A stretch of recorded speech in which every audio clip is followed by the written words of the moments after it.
You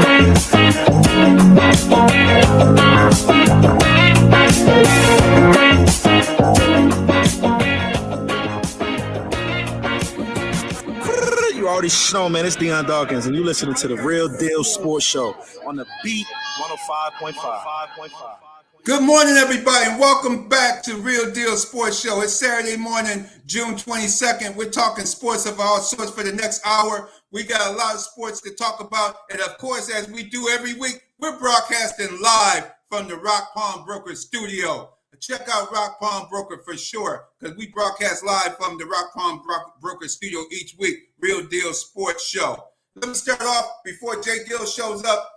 The NBA. Oh, man, what a snoozer, man. How many people went to sleep on that game, man, or turned to a good movie or something?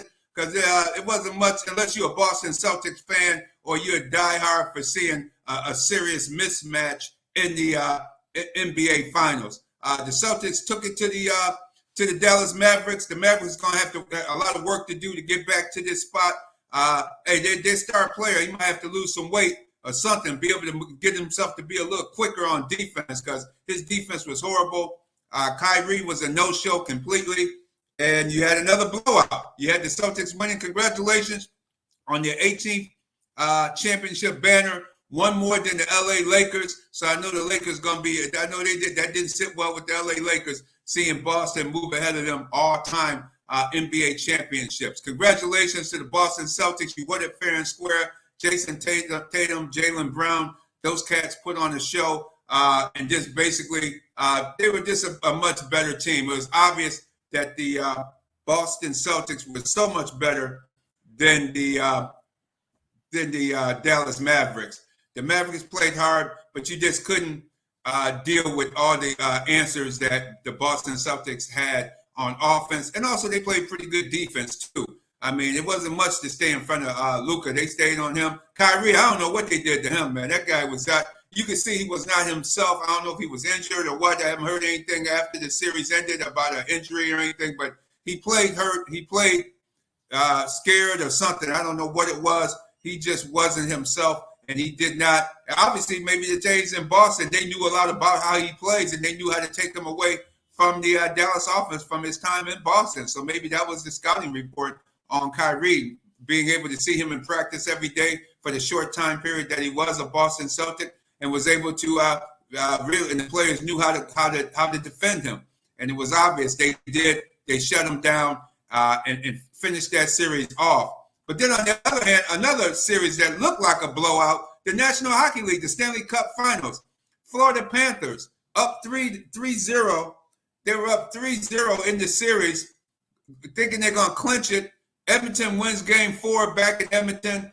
They go down to Florida a few days ago, blew them out 5-1 or 5-2 there in Florida.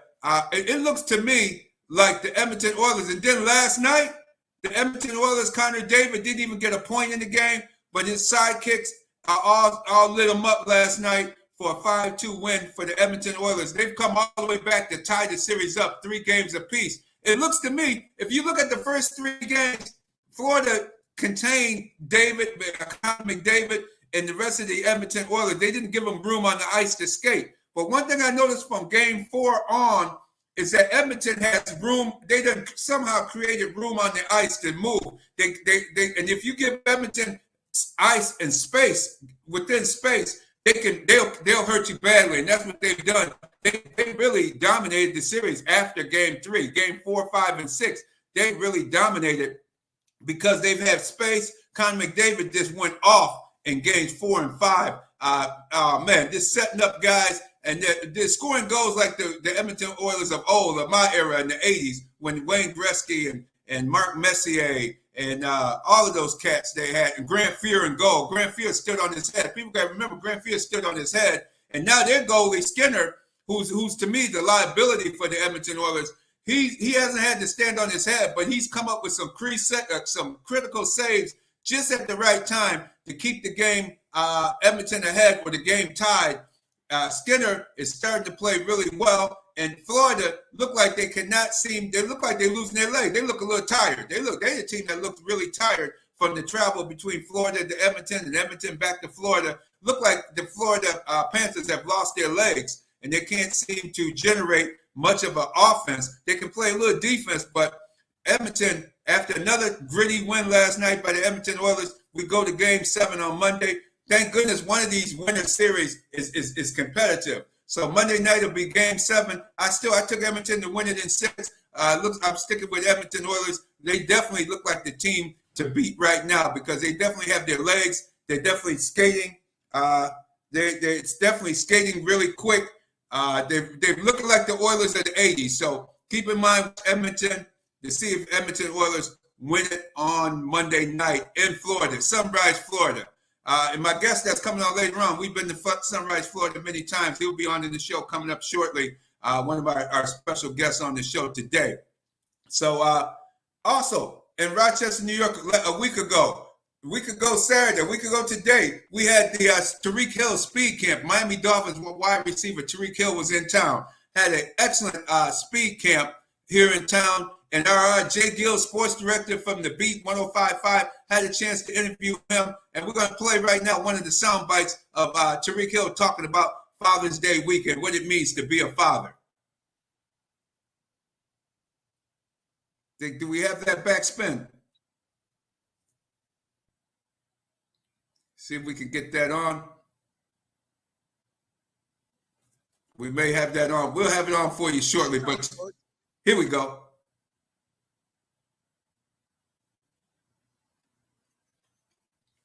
We have that Tariq interview coming up. It'll be up shortly. But the camp was a very big success. Brother James Muhammad, the head coach, the principal, I should say, I'm so used to him being the head coach. I met him as a head coach back in 2004 and 5 over there at Marshall High School over on Ridgeway Avenue when he was the head football coach. But now he's 2024. He's the principal over at Monroe High School. They brought the camp to their campus, the J-GILLZ football camp. It was a big success. Had a lot of campers out there last weekend. It was very hot weather as well. Everybody had plenty of water. They were hydrated well out there. Outstanding, state-of-the-art facilities. Their weight room is second to none. I mean, I was in their weight room. You would have thought you were in the Buffalo Bills weight room. That's how excellent their facilities are over there at Monroe Avenue. So don't sleep over there at Monroe and Alexander. Man, Monroe High School, man, Principal Jason Muhammad and the whole faculty over there, Greg Hopkins on one of the football coaches, Coach Cunningham, all of those coaches and people, they're doing a great job, and they got something to work with. They're working with some great students, and they're working with a great facility over there at Monroe High School. So if you want your youngster to get into a nice program in the city of Rochester, I would recommend Monroe High School because they definitely have outstanding coaches, outstanding facilities, and they have the drive to be the best they can be. And that J-GILLZ football camp that they held last weekend there was outstanding. Very nice event. Yeah, BacSpin, yes. The interview is ready. All right, please, let's go with that J-GILLZ interview. Guys to help develop me. I want to share it with some of these kids, man. So that's why we do it. Happy Father's Day, man. Just what does it mean to you being a dad, Tariq? It means a lot, man. I'm very excited. Although I will be in Albany, but when I get home, I had a chance to spend time with my kiddos, man. And I always tell my wife this, man. Father's Day is the only day that I get. I don't even get my own birthday. Listen, who you telling, man? I don't get my birthday. I don't get Christmas. You know, but Father's Day hopefully will turn into a day all about you.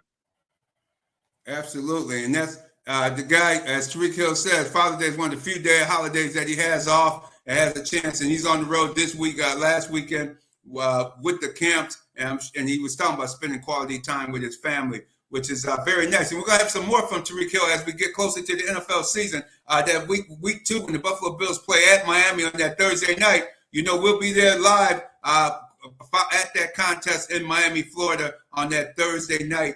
After the Bills play the Arizona Cardinals on that opening day Sunday, the Bills go to Miami for Thursday night football, and you're going to hear more of that J-GILLZ interview as we get into that week of the NFL season for sure. So it's always nice to have athletes like that come to town, work with our kids, work with the kids in the community, and it makes Rochester such a much better place to live and strive to be in a community of that nature.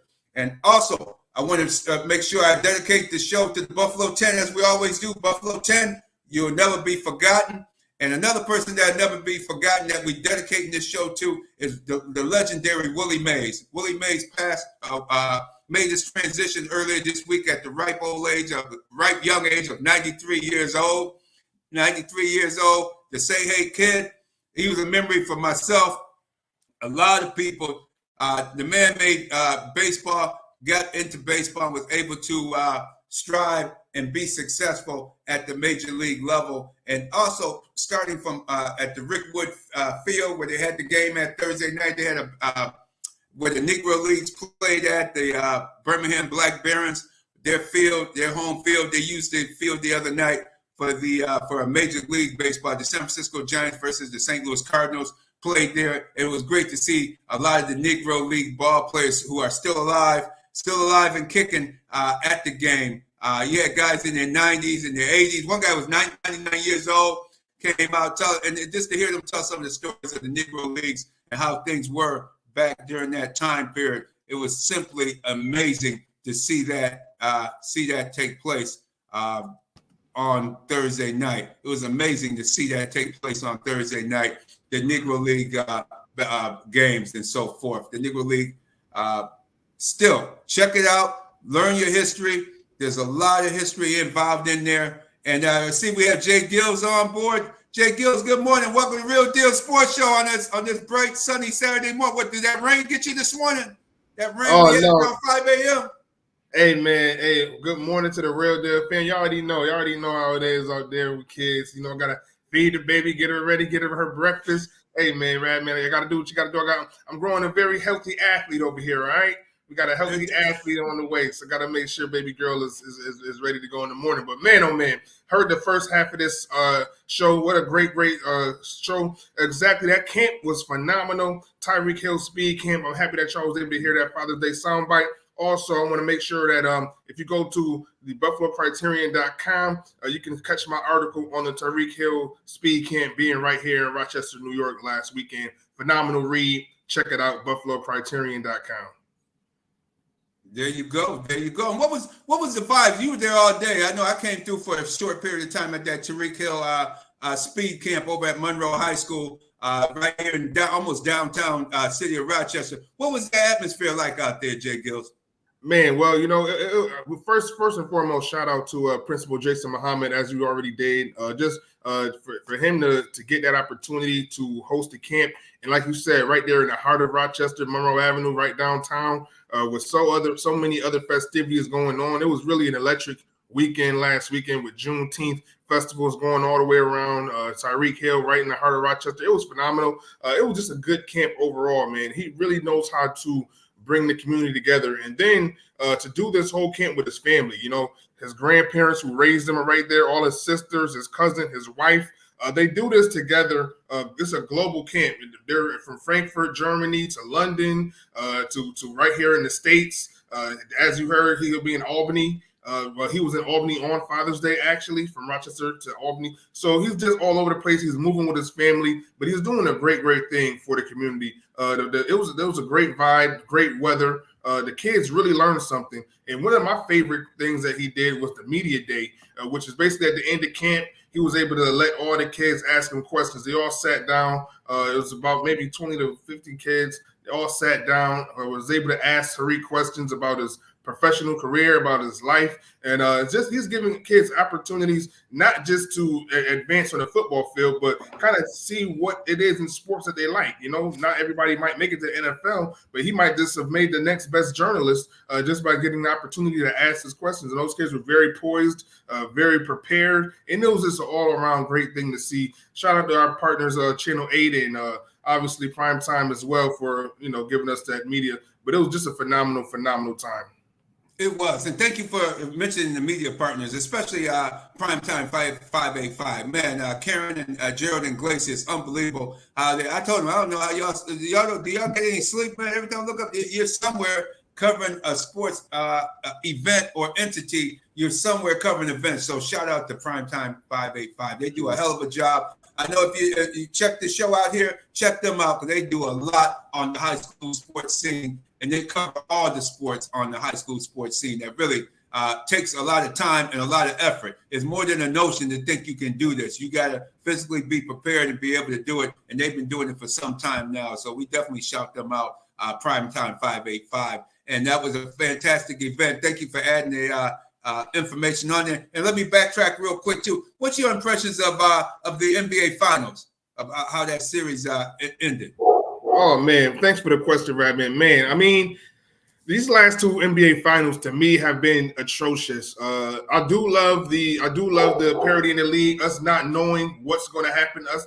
over the last 7 years having 7 new winners from Golden State to Toronto to the Lakers, and then the Bucks, then Golden State again, Denver, now Boston. So we've had several different winners. However, these last two finals have been terrible. 5 games. I mean, Dallas didn't have any business, in my opinion, being in the NBA Finals.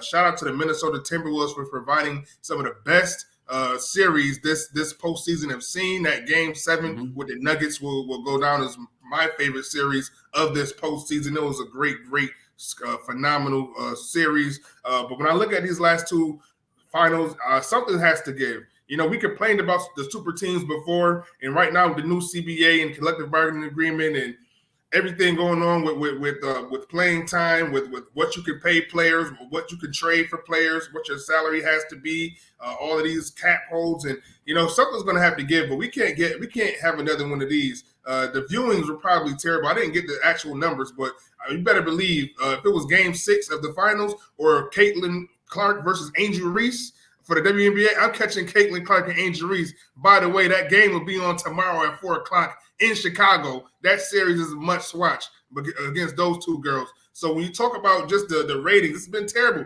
This is the first finals in NBA history, Radman, where they didn't both stop a single MVP. There were no NBA MVPs in this finals. That should tell you something right there. Lacked star power. And, I'm not sure what the NBA is going to do, but they're going to have to do something because these last two finals were terrible, in my opinion. Wow. And Denver, when they won, I thought Denver was a little bit, I don't know, it seemed more entertaining, but with the way Denver played. Boston, just thoroughly annihilated Dallas. It's like Dallas didn't even want to play. It didn't seem like they were even interested in the championship series or winning or something. And Jason Kidd didn't have any answers, and the players sure didn't have any answers. And they just looked like they were lost from the beginning, man. And for the leads to have that big of a lead early in games and the lead that stayed that way, and then you could tell Dallas would come back a little bit. Then all of a sudden, here come Boston and say, all right, let's go finish them off. Yeah, it just made for boring. It gave the eyeball test. It's a bad look for the NBA. Very bad look for the NBA. And speaking of bad looks, what do you think of the J.J. Redick hire by the Lakers out there in L.A.? Another unproven radio commentator, somebody coming out of the booth to go down and see what they can do as a head coach. What do you think of this one? Here we go again with these commentators thinking they can be head coaches. Man, you're absolutely right. Man, when I saw the initial hire, I had to take a minute, take a deep breath. Being a longtime Lakers fan as I am, I don't think the Lakers' job is that appealing. I'm not sure who else they would have gotten. I would have loved to see Coach Monty Williams right there in LA, him and Anthony Davis, LeBron James, go ahead and get an aged Chris Paul and, play that old school slow man basketball. I would have loved to see it, but it wasn't done. So the J.J. Redick hire, I'm not a fan, but I'm not sure who else they were going to go to, Radman. I'm not sure who else they were going to get. So the fact that they were able to pull off JJ, I think he'll do a decent job. But when I look at this Lakers team, I don't think any coach will stand a chance until this roster gets improved. Looking back at it, I just listed off those winners from those last previous games. That 2020 Lakers team was phenomenal. You had LeBron, you had AD, you had Dwight Howard, JaVale McGee, Rondo, Danny Green, Kyle Kuzma, the list goes on. We need to get back to that type of roster. I'm not sure how they're going to address this offseason. Or you got a guy like a former Laker, Brandon Ingram was available to trade, possibly Trae Young, Donovan Mitchell. They're going to need another star. They're going to need to do something because right now this roster is terrible. I'm not a fan of D'Angelo Russell. Austin Reeves, not sure why they even paid him all of that money. They just a guy like Alec Caruso just got traded to OKC. So J.J. Redick's going to have his hands full. To me, it's the Lakers fans. Lakers fans We won a championship every year, and we want every player in the NBA to be a Laker every year. So, it's going to be a lot to deal with for a first-time head coach. But, hey, if anybody can do it, I guess JJ. So I'm sitting back and I'm watching. That's right. He gets a shot. Like you said, Monty Williams had a shot. He still got $65 million coming from Detroit. I just don't get how the ownership would just say, hey, Trajan Langdon, I remember him as a player with Duke back in his college days. He's now the general manager of the Detroit Pistons. How would you as ownership say, hey, we need to keep this guy at least one more year. We don't want to pay this guy $65 million for doing nothing, absolutely nothing. Talk to him, see what kind of offense he's gonna run. See if you guys can mesh for at least one more year. I don't want because that's just a bad look, man. You pay this guy a record salary as a head coach and get rid of him after one season. J-GILLZ, how does that look, man? What's up with that? It looks bad, but going back to the Lakers, makes the Lakers look real smart, not offering Dan Hurley that $17 million contract. Because as we can see, Monty just got a $13 million 6 years, something like that, 13 a year average, 14 a year. Could have even been 15. It was a lot of money that he left on the table. They let that man walk after 1 year. But ultimately for Monty, I think this is good for him. I wouldn't want to be in Detroit. They have nothing going for themselves. They're a top pick every single season. So that was the best ticket out of Detroit that he could have possibly taken. Take your money, Monty. Keep it pushing. But he was supposed to take those young boys and mold them all together. Cade and all Cunningham and all those cats. Yeah, I thought they were going to Isaiah Stewart, Rochester's own Isaiah Stewart and those cats. I thought they were going to mold those guys. Look like what? They're going to trade some and maybe bring obviously they're going to do something different over there in Detroit. But I just don't see paying a guy $65 million to do absolutely nothing. Well, you could say a 14 wins and what, 50-some losses. I guess that's absolutely doing nothing either. I guess you can argue both sides that he didn't do nothing, absolutely nothing this past NBA season. Why give him a second year? But you signed him for 5 years. The man did a good job. He has a good resume, a good track record. I thought they should have kept him at least one more year to see what he could do, because that's a very young team, and see what he could do to turn that team around. Maybe it was a revolt. Maybe the players didn't like him or something. So it could be something like that behind the scenes that orchestrated this move here. Maybe it was a players only meeting or something with management that forced him out, because it just doesn't look right. You give it the eyeball test, it doesn't look or smell right at all how they made this move. But hey, we're gonna move on from NBA. We're gonna move on to MLB, Major League Baseball. Hope you saw the Negro League tribute to the Negro Leagues on Thursday night at Rickford Field down in Birmingham, Alabama, the home of the Birmingham Black Barons at one time. And one thing that came out, not only with the comments from the Negro League players, but one of my all-time favorite players growing up watching with the Oakland A's, Reggie Jackson, who was a member of the A's World Series championship teams of 1972, 73, 74. Hey, Jay, we used to come home from school around 3 o'clock. We got out of school at 3. By 3:30, the game is on. The playoff games and the playoffs and World Series games would be on during the daytime. A lot of those playoff games would start at 3:30. So we used to see some great baseball from 3:30. My mom would let me do my homework later in the evening. I wouldn't have to get right to the homework. I could watch some of the playoff games and what some great playoff games they were. But Reggie Jackson, they asked him about coming back to Rickwood Field and was the excitement or the thing to come back, and how was it dealing with this? Let's hear what BacSpin. Let's cue up what Reggie Jackson had to say about the racism and what he had to endure with playing Major League Baseball during that time period. Reggie, the baton has been passed for over a century here. We've been talking earlier about if it wasn't for the Willie Mays, the Jackie Robinson, the Reggie Jacksons, the three of us wouldn't have an opportunity to play. How emotional is it for you to come back to a play that you played with one of the greatest teams around? Alex, when people ask me a question like that, it's like coming back here is not easy. The racism that I played here, when I played here, the difficulty of going through different places where we traveled. Fortunately, I had a manager and I had players on the team that helped me get through it. But I wouldn't wish it on anybody. People said to me today, I spoke and they said, you think you're a better person. You think you won when you played here in Concord.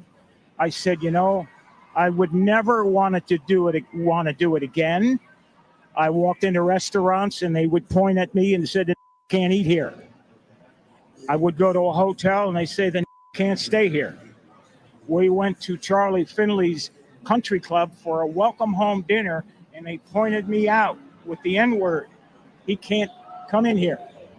Finley marched the whole team out. Finally, they let me in there. He said, "We're going to go to the diner and eat hamburgers. We'll go where we're wanted." Fortunately, I had a manager, Johnny McNamara, that if I couldn't eat in the place, nobody would eat. We'd get food to travel. If I couldn't stay in a hotel, they'd drive to the next hotel and find a place where I could stay. Had it not been for Raleigh Fingers, Johnny McNamara, Dave Duncan, Joe and Sharon Rudy, I slept on their couch 3-4 nights a week for about a month and a half. Finally, they were threatened that they would burn our apartment complex down unless I got out. I wouldn't wish it on anyone. The year I came here, Bull Connor was the sheriff the year before. And they took minor league baseball out of here because in 1963, the Klan murdered 4 black girls, children, in 11, 12, 14 years old at a church here and never got indicted. It was, they were from the Klan. Life magazine did a story on them like they were being honored. I wouldn't wish it on anyone. At the same time, had it not been for my white friends, had it not been for a white manager and Rudy, Fingers, and Duncan, and Lee Myers, I would have never made it. I was too physically violent. I was ready to physically fight I'd have got killed here because I'd have beat someone's ass, and you'd have saw me in an oak tree somewhere. Reggie, Yes. I can't even imagine. It's awful. You had to go. Oh, that was Reggie Jackson. And man, this is, I was stunned when I was like, I said, wait a minute, they're gonna let Reggie ask Reggie Jackson this question? I said, man, Reggie's still the Reggie that I knew, so I wasn't surprised by this was on live TV too, and they didn't get a chance to bleep out some of those words because it was live Thursday night during the pregame show of the Salute to the Negro Leagues at Rickford Field in Birmingham, Alabama. He's not only talking about Birmingham, Alabama, he's talking about all over the South, the Oakland A's, and Charlie Finley was the owner of the Oakland A's at the time. That's who Charlie Finley was, who he was referring to at his country club. He took the players out of the country and said, "Hey, wait, we can't eat here because Reggie's on the team." Oh, heck no, we out of here. And Reggie and Charlie Finley was that type of owner, and that's why the Oakland A's was such a strong, dominant team. And before we go to our next guest, J-GILLZ, we want to say that our award-winning Miriam Rivera Insurance Agency, Auto, Home, Health, and Life Insurance. Check her out. Get your summer season.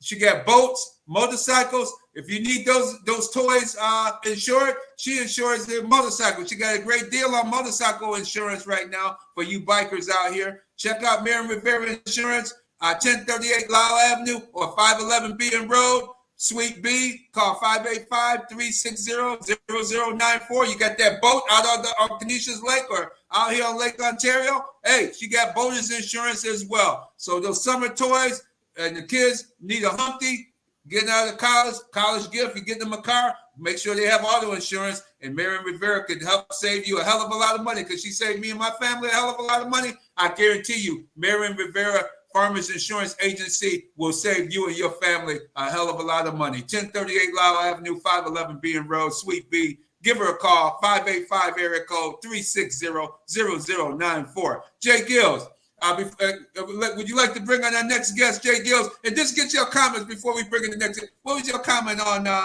Reggie Jackson's comments about what he went through as a baseball player?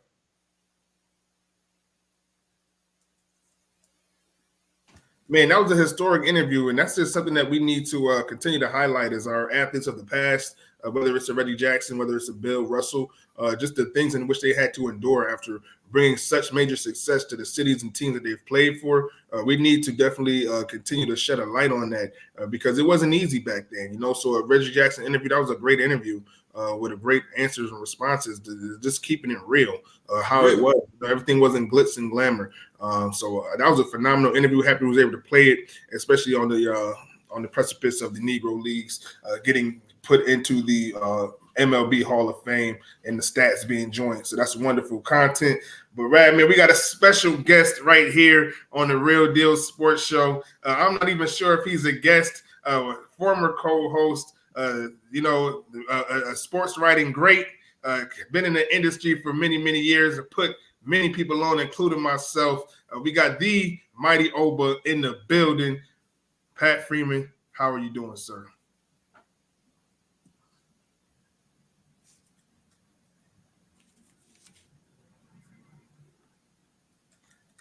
Pat Freeman.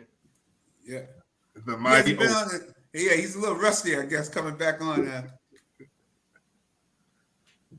This is some with the microphone.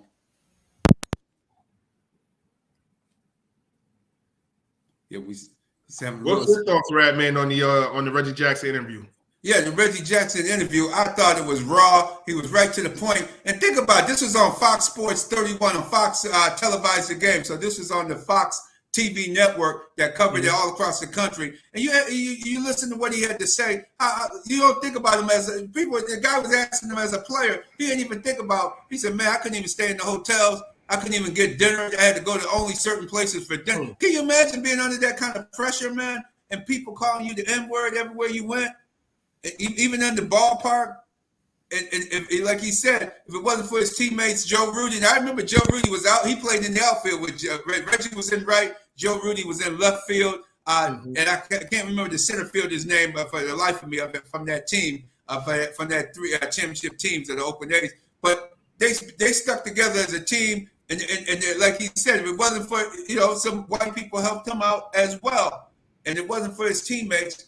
How do you survive? How do you deal mentally with that type of anguish and racism day in and day out? And if this builds up in you, and he just had to take it out on the ball field and play ball just to relieve himself from the mental anguish of that time period. And I asked the question of I don't get into politics a whole lot, but how the hell we got a guy running for president of the United States talking about he want to make America great again? What the hell great? What do you want to go back to? What is he? Is he going back talking about what Reggie Jackson endured? Is that what he want to go back to? He want to make America great again. When was it ever great for the black man? When was it ever great for the black man in America? That's the question I want to ask. Mighty Oba, you with us, Mighty Oba? I'm with you. Yes, before we I want to continue, before I say something here and get us all off the air, but I want to get you here, your comments on the Reggie Jackson's comments on the days that he played, what it was like being a ball player in his era. Well, you need that. You need to hear the truth because a lot of young people did not experience that, and they need to hear, truth about, what really transpired, and it's still, in a lot of ways, transpiring today, just in a different way.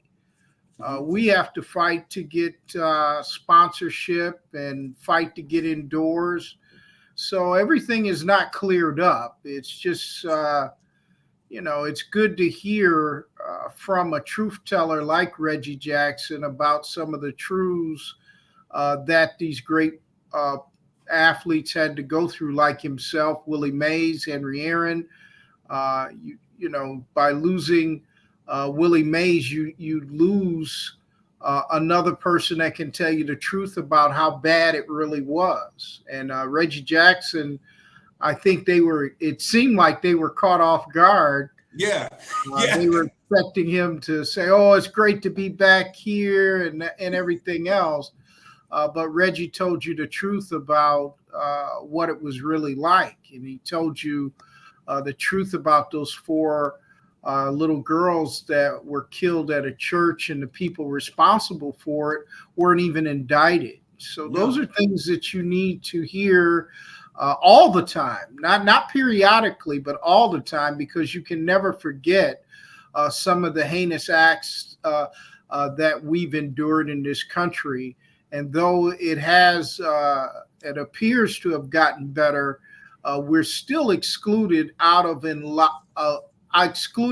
lot of areas today. And you know that from just what we've done in the media markets. We're not getting the sponsorships and the opportunities that you think you would get in a region that has a 6 out of 7 year playoff team. You would think we would get an overrun of sponsor opportunities because you talk about a winning program, but we're not getting those. And where other people have gotten a tremendous amount of sponsorship opportunities, and Black media in Western New York is still excluded out of a lot of the sponsorship opportunities, and we give you the same information or better than anybody else does. Absolutely, because we used to receive, when Ralph Wilson was the owner of the Buffalo Bills, we did used to receive some advertising Challenger community news from the Buffalo Bills. Since the Pagulas have been there, we haven't received one penny from them. Not a dime or a nickel or even a quarter from Pagula Enterprise or the Buffalo Bills since then. They've been to play, like you said, 5 out of the last 6 years. You would have thought they would have, them and some of their avid sponsors would advertise with the Black media here in Western New York, like you see in other markets. Me and you travel to the games. We go to Miami. We see the Latino market, the Cuban market, receiving advertising dollars from the Miami Dolphins. We see it in Kansas City. They even got Gates Barbecue right there at the stadium as a vendor. You don't even see. I can't even remember one Black vendor in Orchard Park ever since the place been open since 1972 when that stadium opened out there in Orchard Park.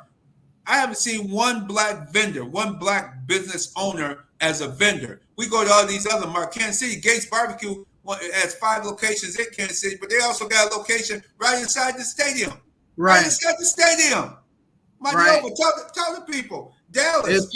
It's a different, I think we're overlooking still, we are still in a battle for fairness. And we've seen that with the decisions being made. Just look at the Tyreek Hill camp. I mean, Tyreek Hill is from Miami. How many Buffalo Bills are having camps in the community? I mean, Buffalo, Rochester, name it. Maybe they're doing it back at their homes. I'm not saying they're not doing it at all, but where you're getting your paycheck originates, you're not doing them here in the heart of the community where the people that need you most would benefit from those camps. And Tyreek Hill coming to Rochester, I think highlights the fact that there's a lack of participation in the community with our professional sports franchise. And I think the biggest part, it starts at the top. Like you said, Radman, with the Pagulas themselves. They're the ones that have to set the tone that we're going to have fairness in all sports marketplaces. And we're struggling to stay viable in a marketplace that does not share equally in sponsorship dollars. Absolutely. And that's the key, dollars. I mean, we have so many businesses here that don't advertise. These advertising agencies still trying to overlook Black-owned businesses here. It's been continuous. And the Bills are number one on the list. They don't sponsor at all. And then they'll make excuses, but those excuses are just not acceptable. You have a deal with certain corporate marketplaces. You can tell them to share those dollars with Black-owned media. And I'm talking about accredited Black-owned media. The entity that we're on today is accredited. The Buffalo Criterion is accredited. The Buffalo, not the Challenger Community News, rather, is an accredited marketplace. WFO is accredited. All of these are accredited market entities that are not receiving the benefit of having a winning franchise in this marketplace 6 out of 7 years, whereas other entities are thriving and doing well. We're barely able to get any sponsorship at all. And it starts with the franchise. And hearing that Reggie Jackson interview, I remember you had sent it to me yesterday. I had already played it like 10, 15 times, posted it and everything else, because people need to hear the real story. And this is the Real Deal Sports Show, and that's why you hear those type of entities on this program, and it's so important to have them, or you're not going to hear these things. If you don't have us, you're not going to hear those types of interviews replayed for you, and so that you're exposed to them. So the work continues, and hopefully we get some sponsorship so we can do our jobs better. But as of right now, the struggle still continues for fairness in the marketplace. Absolutely, Mario. And a good point. When we go to other markets, the Houstons, the Dallas, Texas, you tell you what you want about Jerry Jones, but he does spend money with the people of color, the black and brown people down in that area. We see the ads in the program guides, the booklets and stuff. You see that he's spending money. Other people as owners in the communications department of several NFL teams, they spend money with the black community in a lot of these markets, but not up here. And you see car dealerships associated with the quarterback, with Josh Allen. You don't see them advertising in black media much at all up here in Western New York. Right. You don't see that.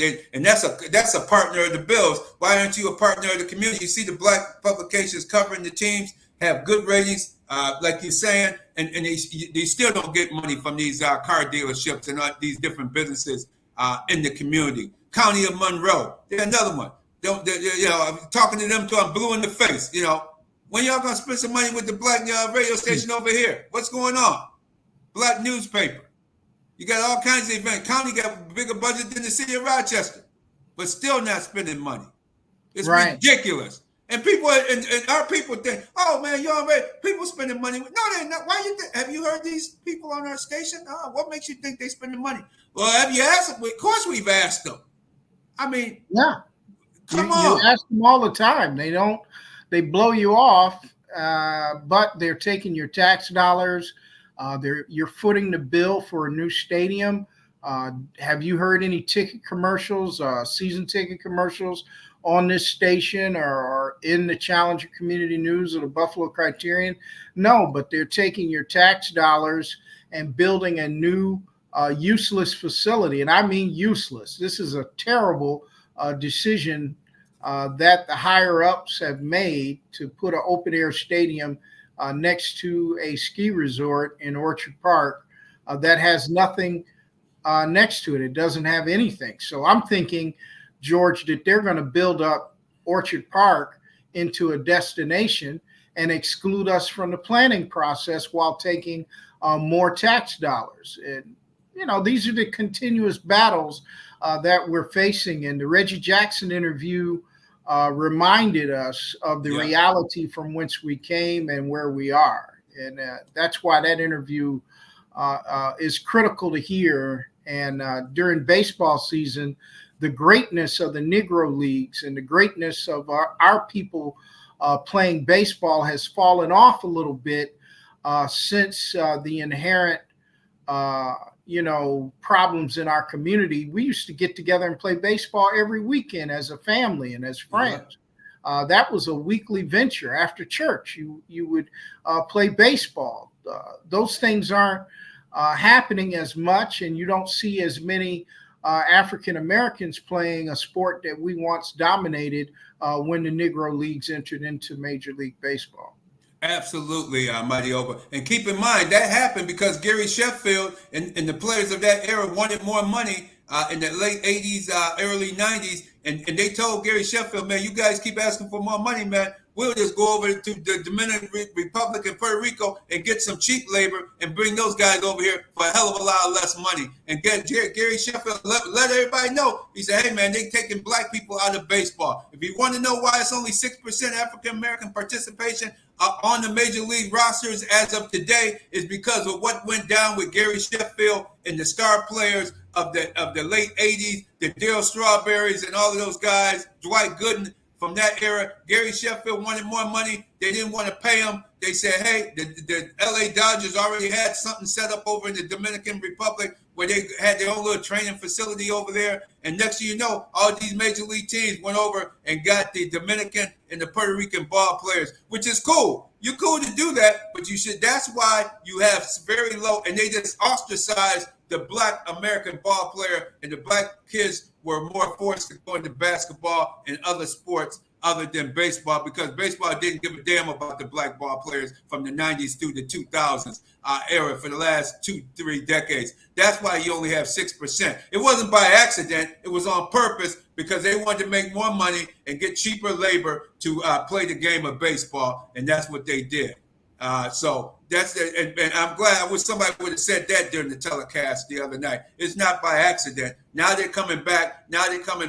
And doing what they should have continued to do. Because remember, they had the police athletic leagues. They had all kinds of leagues of baseball. We used to play baseball, like you said. We played baseball until the street lights came on. Had to be home as soon as the street lights came on. So it wasn't by accident that Major League Baseball. It was a purpose move, a financial move to bring in cheaper labor to play the game of Major League Baseball. And keep in mind, subscribe to us on YouTube and Facebook at Real Deal Sports Show. Click the like and subscribe button. Click the bell for notifications. It costs you nothing, but it means everything to us. If you like what you're hearing, you're not going to hear this on Fox Sports Down the Dial or any of that. You're not going to hear the Reggie Jackson soundbite at all. I don't even think it was mentioned, even though it was live on Fox Sports TV. But you're not hearing it on any other sports network talking about what Reggie Jackson had to say. And Mighty Oba, you have a new book out too. That's another reason why you're here on the show this morning. What's this new book all about? Maximizing the Big Game is my new book. It's about my experiences covering 24 Super Bowls. Not all of my experiences, but some of them that are in there, and you guys are part of those experiences, and I appreciate you having me on just to mention it. And I hope people get out there and buy this new book, because Black writers, we're absolutely struggling, and we need as much help as we can get.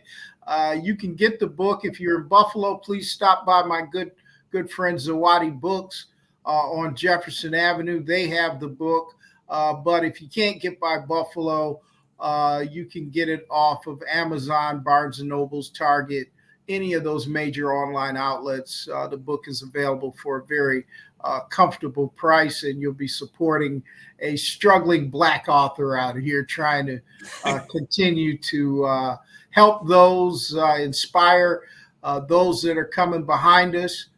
And, I'm in my later days of doing this, over 30 years, and we want to make sure the J-GILLZ of the world and those that are working with him have the opportunities and are in better opportunity to do better or better than what we had. So we're still struggling to get financing. You see us covering away games. Mm-hmm. Believe me, it's not easy to do that when you don't get the support mechanisms that others have. Some of these guys are at every away game getting paid for every minute that they're away, and we're not getting any of that. They're getting paid to cover training camp, paid to cover the bills on a daily basis. When we're out there, most times we're out there barely able to be there, and we're not getting the sponsorship dollars, and that's called that's an institutional discrimination.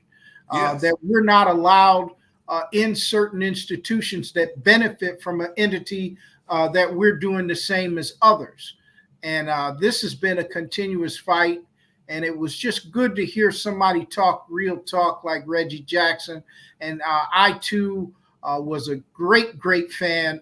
I don't think people realize how great a team the Oakland A's were during the early 70s. It's one of the greatest championship franchises in the history of sports. You had some great players. You had at least 2 to 3 great Black pitchers.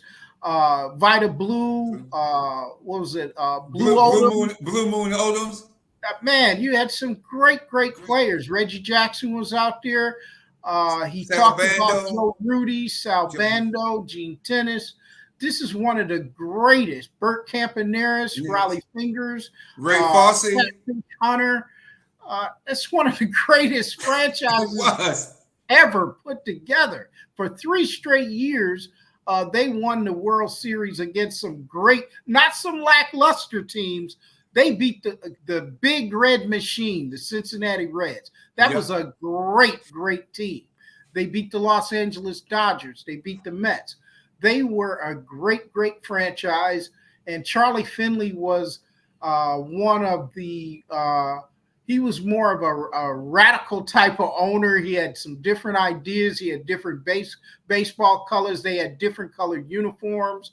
They did different things. And it's good to hear Reggie Jackson refer to, the owner himself, who was white, and some of his white counterparts that did not accept his treatment. And that's what makes the world better, when you do not accept disrespect to anybody. And to hear that story, it helps you out in a really bad environment that we're living in today. Yes, indeed. And come on in, BacSpin. Definitely. I know it's time for you to come on in. And Herb Washington, that owned several McDonald's here in the Rochester marketplace, he was on that team in 1974. He was the first, Charlie Finley, with one of that unique, with not only the uniforms, he put a guy just to steal bases, a runner. Right. That was Charlie Finley's idea. All he had to do was steal bases. He would insert him in the lineup once a guy got on base on first. He was still second and third, and that was Herb Washington, who used to live here in Rochester, New York, and owned several McDonald's restaurants here in the Rochester, New York area back in the day. So that's amazing for Reggie Jackson to take us behind the scene, especially us who remember that team, who would come home from school and would watch that Oakland A's team from 1972 through 1974 win those World Series. That was amazing. The inside information, how they really did get along and watched each other's back. And we had no idea that, Reggie Jackson was being treated like that. Right. And if you remember that first year, Reggie was hurt that they won the championship. But years 2 and 3, he played a major role in those great Oakland A's teams. And one of my favorite teams of the 70s was that Oakland A's franchise. No doubt. And Willie Mays, just imagine what Willie Mays went through, and just how he kind of was, with his personality, would shake it off and laugh it off and be able to use with a jovial personality. And then you had Jackie Robinson that really eternalized it and took it inside. And I think that cost him his life later. I think he would have lived longer, but he kept a lot of that inside, that racism, that how he was treated and mistreated when Jackie Robinson first came into the game. But when he came in, he was the first. But when Willie came in, Willie Mays had the opportunity with his personality to kind of deal, they all had to deal with it in different fashions. And to say, hey, kid, we dedicated the show to him. He was on that New York Mets team that lost to the Oakland A's in 1973. That was his last year. Right. And I could see glimpses of how, that's when I got a chance to see him really play. And he showed glimpses. He was a shell of himself at that, because he was 40, 39, 40. I didn't realize he was 39, 40 years old when I was watching. When we saw him, he was on the cusp of, going downhill. So a lot of memories that in our age bracket were at the end of Willie Mays. But Willie Mays came right after Jackie Robinson came in the league, him along with Hank Aaron, Willie McCovey, Barry Bonds Sr., Bobby Bonds, I'm sorry. Bobby Bonds.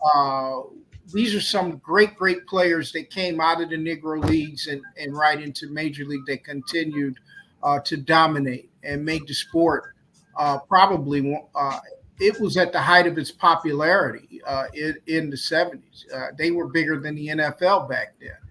And Willie Mays, great player, great person. Certainly may he rest in peace. Yes, indeed. And BacSpin, just wanted to tell you, BacSpin, if you get a chance, take a look at the clip of the 1970 game at Candlestick Park, where Willie Mays came and collided with Barry Bonds and it was a regular fence, a steel fence, collided and made that. To me, that was his greatest catch that I've ever seen Willie Mays make. That catch when he collided with Barry Bonds at Bobby Bonds at the fence and made that hell of a catch, BacSpin. No doubt. I would definitely have to check that out. Mighty Oba, it's good to hear from you, my brother. Oh, the fisherman. When you gonna invite me out fishing? You posting all these great videos. I'm like, when the brother gonna invite me out? Hey, man, I mean, meet me on the water. Just bring your pole, Paul. You know what I'm saying? Meet me out there on the water. You know, I'll be out there on Sundays, and you know, I try to get it in as long as the weather is cooperating. You know, I love fishing. That's one of my favorite pastimes. Well, let me know, brother. I'm definitely game. I'll meet you there. No doubt, no doubt. Thank you guys so much. Once again, Real Deal Sports Show every Saturday morning, 8 a.m. right here on the Beat 105.5. You great guys have a great weekend. You heard? You too, BacSpin. Go ahead and do it up. Will do. Keep it where you need it, Rock City. The Back in Time Mix Show is on the way right here on the Beat 105.5. All right, fellas.